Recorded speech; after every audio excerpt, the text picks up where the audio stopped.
नमस्कार दोस्तों, आरएसएलडीसी की एक इम्पोर्टेंट स्कीम का ईओआई लाइव हो चुका है।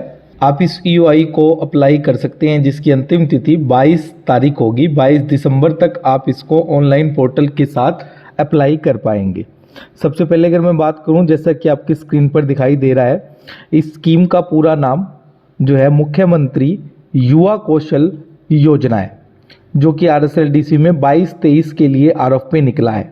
सबसे पहले अगर मैं बात करूं तो इस ऑब्जेक्टिव की अगर मैं बात करता हूं इस ईओआई के अंदर, तो इस ईओआई का जो मेन पर्पज है वो इंडस्ट्री स्पेसिफिक ट्रेनिंग देना, जो स्टूडेंट रेगुलर गवर्नमेंट कॉलेज में पढ़ रहे हैं और कॉलेज ग्रेजुएट और पोस्ट ग्रेजुएट को एम्प्लॉयमेंट अपॉर्चुनिटी देना, और यूथ को एंटरप्रेन्योरशिप के जो लेवल है उस पर लेकर जाना। ठीक है दोस्तों, तो इस प्रकार से आप देखेंगे कि जो ट्रेनिंग पार्टनर हैं वो शॉर्ट टर्म ट्रेनिंग करा के एलिजिबल और इंटरेस्टेड स्टूडेंटों को इस स्कीम के अंदर एनरोल कर पाएंगे।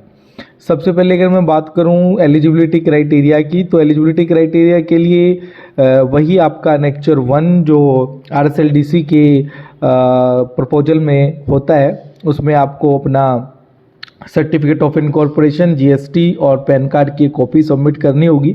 ब्लैकलिस्टिंग का फॉर्मेट वही है जो अनेक्चर 6 आपको दिया गया है।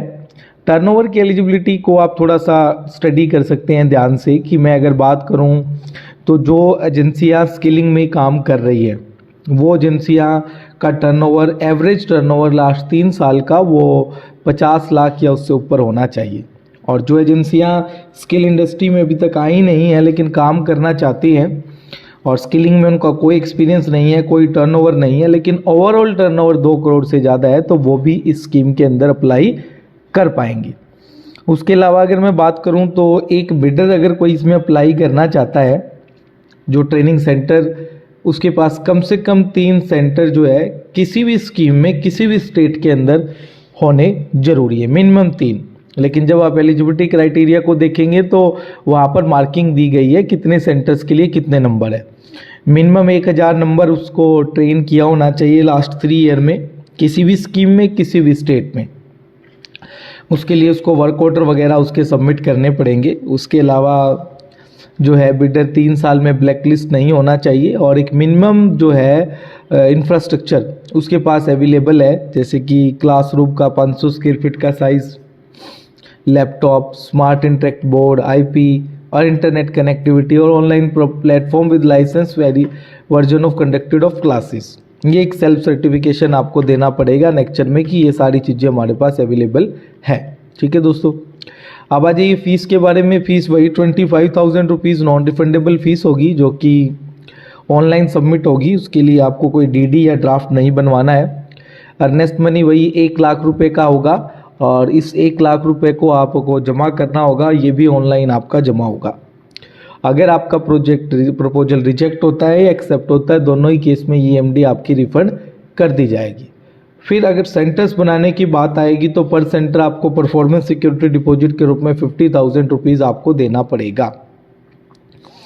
ठीक है दोस्तों, नेक्स्ट पॉइंट पे बात करें, फंडिंग पैटर्न जो है वो एमवाई के वाई के जो गाइडलाइंस है उसमें आप देख लें, क्योंकि इसमें थोड़ा फंडिंग है वो थोड़ा कम मिलता है, तो वो आप इसकी गाइडलाइन देखेंगे तो वहाँ पर आपको कंप्लीट पता चल जाएगा। 22 तारीख शाम के 6 बजे तक जो है एसएसओ पोर्टल के थ्रू आप सबमिट कर पाएंगे। चेकलिस्ट आपकी स्क्रीन पर दिखाई दे रही है। 9 अनेक्चर हैं टोटल। 9 के 9 अनेक्चर आपको जो है इनके साथ रिक्वायर्ड डॉक्यूमेंट लगाकर सबमिट करने होंगे। ठीक है दोस्तों, नेक्स्ट पॉइंट पे आ जाइए। अब बाकी अनेक्चर आपके देखे हैं, लेकिन एक जो एलिजिबिलिटी क्राइटेरिया में मैट्रिक्स है मार्क्स के लिए, वो आप देख लीजिए। सबसे पहले आपकी स्क्रीन पर दिखाई दे रही है स्किल कैटेगरी के लिए 100 नंबर का टोटल मार्क्स है। उसमें से जैसे मिनिमम 1000 नंबर था, परंतु अगर 2000 से ज़्यादा आप नंबर ट्रेन किए हुए हैं तो पूरे 15 मार्क्स मिलेंगे। और जो है वो ट्रेनिंग जो है पिछले 5 कोर्स से ज़्यादा करी है तो फिर आपको पूरे 15 नंबर मिलेंगे। इसी प्रकार से आपको टर्नओवर के लिए 1.5 करोड़ अगर आपका उससे प्लस है तो पूरे 20 मार्क्स मिलेंगे। और अगर आपके पास मिनिमम 3 सेंटर एलिजिबिलिटी थी परंतु यहाँ पे 5 से ज़्यादा है तो पूरे 15 मार्क्स मिलेंगे। ऑनलाइन क्लासेस के लिए इंफ्रा है तो 20 मिलेंगे, और प्रेजेंटेशन और प्रपोजल के अंदर 15, यानी टोटल 100 मार्क्स का आपका इवेल्युएशन होगा। नॉन स्किलिंग के लिए बड़ा आसान है, उन्हें कोई 100 नंबर में से 25 नंबर उनका टर्नओवर है, टर्नओवर 3 करोड़ से ज़्यादा है तो पूरा 25 नंबर मिलेगा। इंफ्रा ऑनलाइन क्लासेस के लिए 35 और रेलेवेंट सेक्टर में अगर आपका एक्सपीरियंस है तो 25 और प्रेजेंटेशन के लिए दोनों का वही 15 मार्क्स का प्रेजेंटेशन होगा। तो आपने देखा स्किलिंग का और नॉन स्किलिंग का, आप अपने ऑर्गेनाइजेशन को सेट कर सकते हैं कि आप स्किलिंग में एलिजिबल हैं या फिर नॉन स्किलिंग में आप लोग एलिजिबल होंगे। ठीक है दोस्तों, चेकलिस्ट का एक फॉर्मेट इन्होंने दिया हुआ है जिसमें covering letter as per annexure 1 page number आपको बताना होता है। उसके बाद एनेक्चर 2 के साथ आप जो डॉक्यूमेंट लगाते हैं उनका नंबर आपको बताना होता है। ऑडिट फाइनेंशियल में 2 अलग अलग है, अगर स्किलिंग का है तो अलग है और नॉन स्किलिंग के लिए है तो अलग है। उसमें भी आपका बैलेंस शीट अलग है और इनकम टैक्स रिटर्न अलग चीज़ है। एनेक्चर 4 ट्रेनिंग सेंटर के लिए है, ट्रेनिंग प्लेसमेंट के लिए एनेक्चर 5 है और ब्लैकलिस्ट एफिडेविट के लिए एनेक्चर एक्सपीरियंस डिटेल के लिए 7 है। सेल्फ रेगुलेशन के लिए 8 जो कि जो मिनिमम इंफ्रा आपके पास होना चाहिए जो कि आपको ऊपर बताया गया था। और जॉइंट वेंचर अगर कोई किया गया है तो वो अनेक्चर 9 बताया गया। नहीं, जॉइंट वेंचर भी इस प्रपोजल के अंदर आपको स्क्रीन पर मैं एक बार हाईलाइट कर देता हूँ। वैसे आपने अनेक्चर देखे हुए हैं। अनेक्चर 1 कवरिंग लेटर है, उसके बाद मैं बात करूँ अनेक्चर 2 में एप्लीकेंट डिटेल, अनेक्चर 3 में 2 फॉर्मेट है, एक स्किलिंग के लिए एक नॉन स्किलिंग के लिए और ट्रेनिंग सेंटर डिटेल के लिए 4 है। अनेक्चर 5 में कितना ट्रेनिंग आपने किस स्कीम में कितना कितना ट्रेनिंग दिया है उसका वर्क ऑर्डर आपको सारे लगाने होंगे।